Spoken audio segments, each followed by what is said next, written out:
Tierra de Frontera. ¿Cómo conquistamos el oeste?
Para los millones de visitantes que cada año recorren el centro de San Antonio, en Texas, el edificio bajo y blanco de fachada inconfundible que se alza junto a la plaza principal es un santuario nacional estadounidense. Allí, en marzo de 1836, 2 centenares de defensores de la independencia tejana murieron resistiendo el asalto de las tropas mexicanas del general Santa Anna. Aquel episodio, mitificado hasta convertirlo en uno de los grandes lugares de memoria de la cultura anglosajona, ha eclipsado por completo la historia anterior del edificio. Porque antes de ser fortín y antes de ser símbolo, aquel lugar fue durante más de un siglo una misión franciscana. San Antonio de Valero, fundada en 1718 por Fray Antonio de Olivares en las riberas del río San Antonio.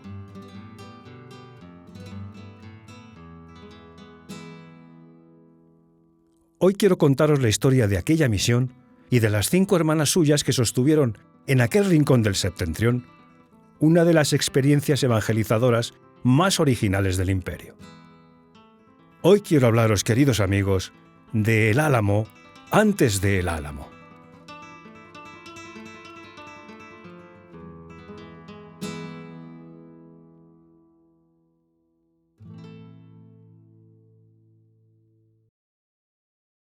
Soy Mariano Gómez. Bienvenido a Tierra de Frontera, cómo conquistamos el oeste. A la conquista que te enseñaron en la escuela, le falta un importante capítulo que nadie cuenta: el del norte. El de los soldados que patrullaban a caballo por tierras sin nombre. El de los frailes que levantaron iglesias en el desierto. El de los diplomáticos que aprendieron a hablar comanche para firmar una paz que duró medio siglo.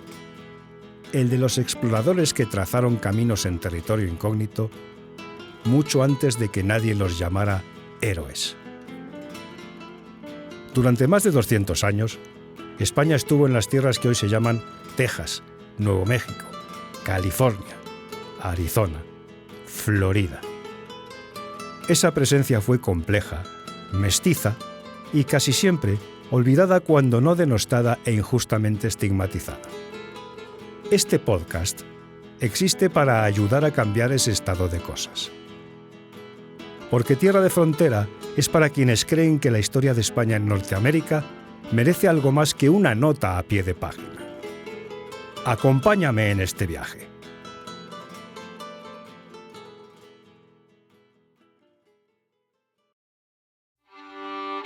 La fundación española de Texas fue tardía, indecisa y motivada más por el miedo que por la ambición. Durante el siglo XVII, las autoridades novohispanas habían dejado prácticamente abandonado aquel territorio, considerado de escaso interés económico y de penetración demasiado costosa.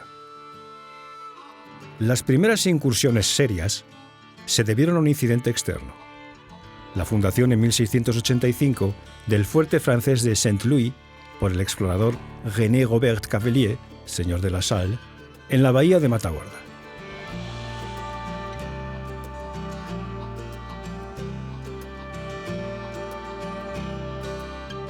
la presencia francesa en un territorio que España consideraba indiscutiblemente suyo provocó la reacción inmediata de Madrid. Aunque Saint-Louis fue destruido por los indios Carancagua antes de que los españoles llegaran a localizarlo, el episodio alertó al virrey y al Consejo de Indias sobre la necesidad urgente de poblar aquellas tierras. Las primeras misiones tejanas se fundaron en 1690, en la región de Los Cado del Este, bajo dirección del padre Damián Massanet. Fracasaron en pocos años por la combinación de epidemias, hostilidad de los nativos y dificultades logísticas. Hubo que esperar hasta principios del siglo XVIII para una segunda tentativa, esta vez articulada con más método. La estrategia, definida por el virrey Baltasar de Zúñiga y Guzmán, marqués de Valero, consistió en establecer una línea de misiones y presidios entre el Río Grande y el Río Rojo, anclada dicha línea en un núcleo intermedio que sirviera de base logística y centro administrativo. Aquel núcleo intermedio sería San Antonio de Béjar. La elección del lugar fue obra de un franciscano andaluz, Fray Antonio de Olivares, que había recorrido la región en 1709 acompañando una expedición exploratoria. Olivares quedó impresionado por la fertilidad del valle del río San Antonio, por la abundancia de agua, por el clima templado y por la disposición de los indios coahuiltecos locales a recibir a los misioneros. En 1716 propuso al virrey Valero la fundación de una misión en aquel lugar. El proyecto fue aprobado al año siguiente, junto con la creación del presidio militar que la protegería y la villa civil que la acompañaría.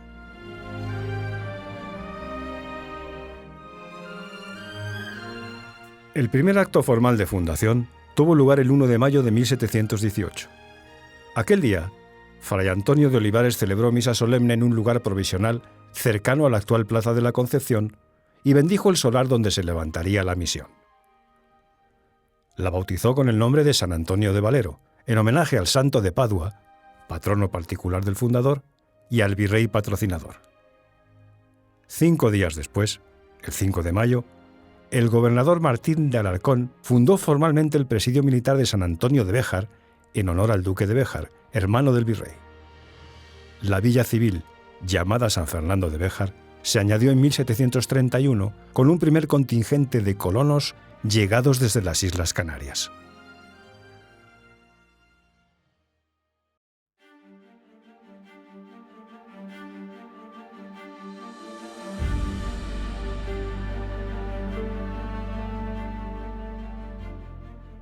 El emplazamiento original de la misión cambió varias veces en los primeros años, hasta fijarse en 1724 en su lugar definitivo, donde se conservan hoy los restos parciales del complejo conventual. La construcción definitiva fue lenta y costosa. La iglesia principal, cuyas ruinas constituyen el actual monumento del Álamo, comenzó a levantarse hacia 1744 y nunca llegó a terminarse en sentido estricto. Pero ya desde los primeros años, la misión funcionaba como un complejo agrícola e industrial de notable importancia. Las cifras conservadas en los censos misionales, en el archivo del antiguo convento franciscano de Querétaro, custodiado hoy en el Archivo General de la Nación de México, ofrecen una imagen muy distinta del tópico misional.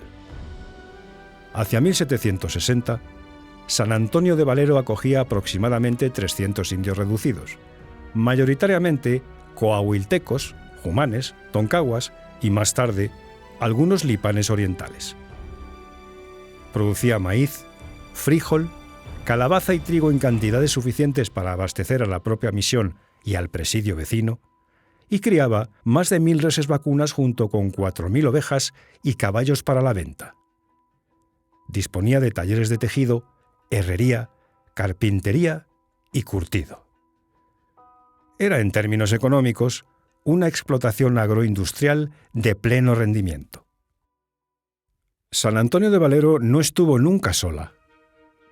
Entre 1720 y 1731, los franciscanos, principalmente procedentes del Colegio de Propaganda Fide de Querétaro y del de Zacatecas, fundaron otras 4 misiones a lo largo del curso del río San Antonio, configurando así uno de los conjuntos misionales más densos de toda la frontera novohispana.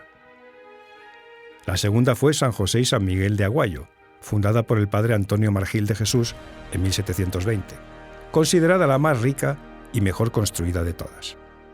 Su iglesia, terminada en 1782, es uno de los ejemplos más extraordinarios del barroco mestizo de la frontera, con su famosa Rosa de San José, ventana esculpida por el artesano Pedro Uízar, de origen español, en torno a 1775.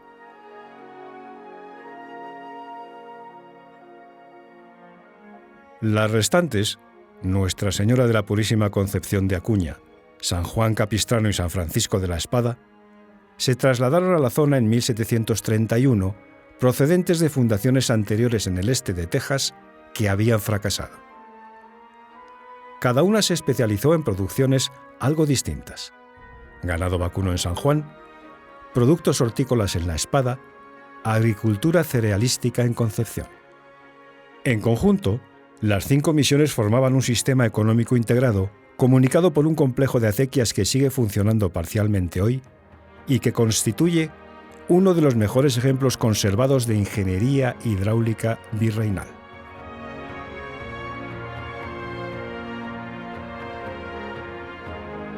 La población india reducida en el conjunto de las 5 misiones llegó a superar el 1.000.000 de almas en sus mejores momentos, hacia 1770.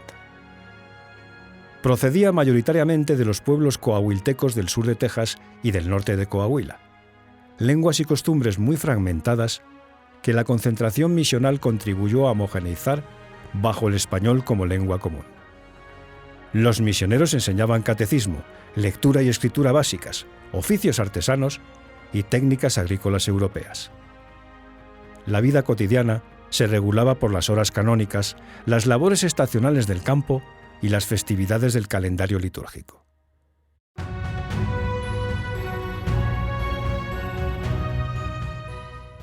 Era una experiencia totalizadora, sin duda paternalista en sus formas, pero muy distinta del extremismo o la simple servidumbre con que la historiografía simplificadora la ha caricaturizado a menudo.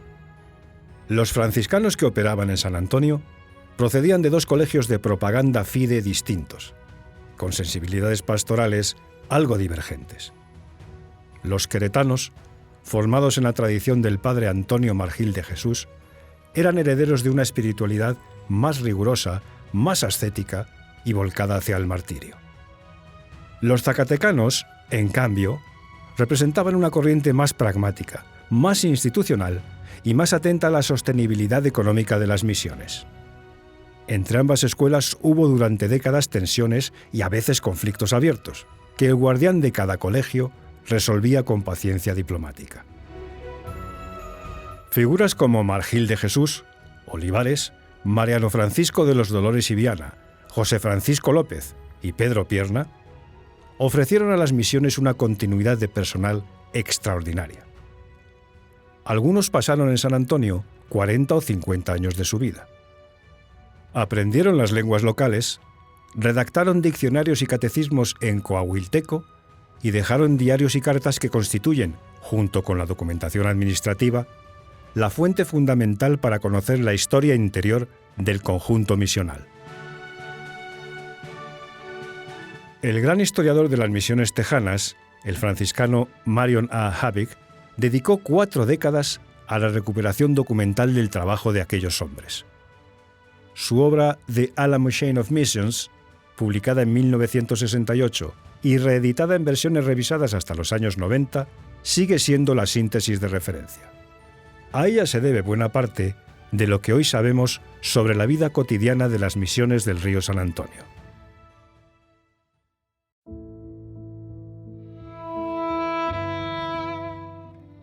El sistema misional empezó a desmantelarse en las últimas décadas del siglo XVIII.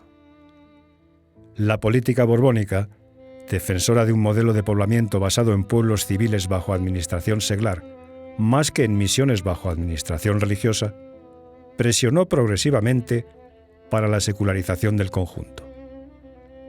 En 1793 Las 5 misiones de San Antonio fueron secularizadas total o parcialmente. Sus tierras se repartieron entre los neófitos indios y los colonos hispanos, y sus iglesias pasaron a ser parroquias del clero secular, mientras los franciscanos se retiraron a sus colegios. La población india, que llevaba generaciones reducida y mestizada con los colonos, se integró en la sociedad hispana de San Antonio. Los apellidos coahuiltecos desaparecieron rápidamente, sustituidos por los apellidos castellanos de bautismo. Las técnicas agrícolas, las acequias, los oficios artesanos heredados de la experiencia misional siguieron en uso. Hacia 1820, San Antonio era una pequeña ciudad de unos 2.500 habitantes hispanos, criollos y mestizos en su práctica totalidad, con apenas vestigios de la población india original. La iglesia de San Antonio de Valero, inacabada y parcialmente arruinada, fue ocupada en 1803 por una compañía de caballería procedente del Real Presidio de Álamo de Parras, en Coahuila. De aquella unidad militar tomó la antigua misión el sobrenombre por el que pasó a ser conocida desde entonces, el Álamo. En aquellos muros, ya despojados de su función religiosa originaria, se libró en 1836 la batalla que entregó el edificio a la mitología tejana. Para los visitantes actuales, aquella batalla es la única historia del lugar. Para nosotros, españoles e hispanos, queridos amigos, es solo el capítulo final de una historia mucho más larga y mucho más interesante. En 2015, las 5 misiones del río San Antonio, incluido el Álamo, fueron inscritas en la lista del Patrimonio Mundial de la UNESCO en reconocimiento de su valor cultural excepcional. Es el único conjunto patrimonial estadounidense reconocido por su carácter explícitamente español-mexicano. El expediente de la inscripción, accesible en la página oficial de la UNESCO, subraya la originalidad del modelo fronterizo de poblamiento mixto, es decir, religioso, militar y civil, la riqueza arquitectónica del conjunto, la integración tecnológica del sistema hidráulico y la importancia etnohistórica del mestizaje cultural producido entre sus muros. El reconocimiento internacional, sin embargo, no se ha trasladado todavía al gran público. La mayoría de los turistas que visitan el Álamo desconocen su pasado misional. Las otras 4 misiones, gestionadas por el Servicio de Parques Nacionales estadounidense, reciben una fracción mucho menor de visitantes. La historia que se cuenta en los monumentos, los museos y los relatos populares de San Antonio sigue siendo predominantemente la de 1836, la de los defensores americanos, la de la independencia tejana. Detrás de aquella fachada simbólica permanece, sin embargo, intacto el patrimonio de una experiencia más larga, más profunda y más original, la de la frontera misional española. Contar el Álamo antes del Álamo no es disputarle a Estados Unidos su mitología fundacional. Es restituir a un patrimonio compartido la profundidad temporal que le corresponde. Los muros bajos y blancos de San Antonio fueron primero iglesia, luego cuartel, finalmente santuario nacional ajeno. Pero los hombres que los levantaron piedra a piedra, los franciscanos que enseñaron en sus claustros, los coahuiltecos que aprendieron en sus aulas, los maestros canarios que trazaron sus calles, todos ellos pertenecen también a esta historia que venimos contando y merecen su lugar.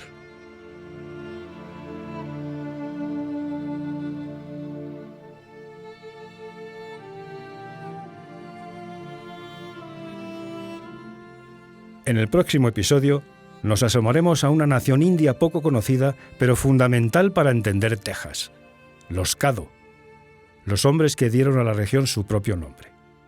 Hasta entonces, gracias por seguirme y un fuerte abrazo. Tierra de Frontera, ¿Cómo conquistamos el oeste?, es una producción del Trafalgar Street Sound and Dubbing Studio. Puedes escucharlo en Spotify, Spreaker, Apple Music e iVoox, y verlo en YouTube en el canal El Templo de Ares. Si has llegado hasta aquí, Lo más sencillo que puedes hacer es suscribirte, compartirlo con alguien que lo vaya a agradecer y dejar un comentario. Todo eso ayuda más de lo que imaginas. Nos vemos en el siguiente episodio. Hasta entonces.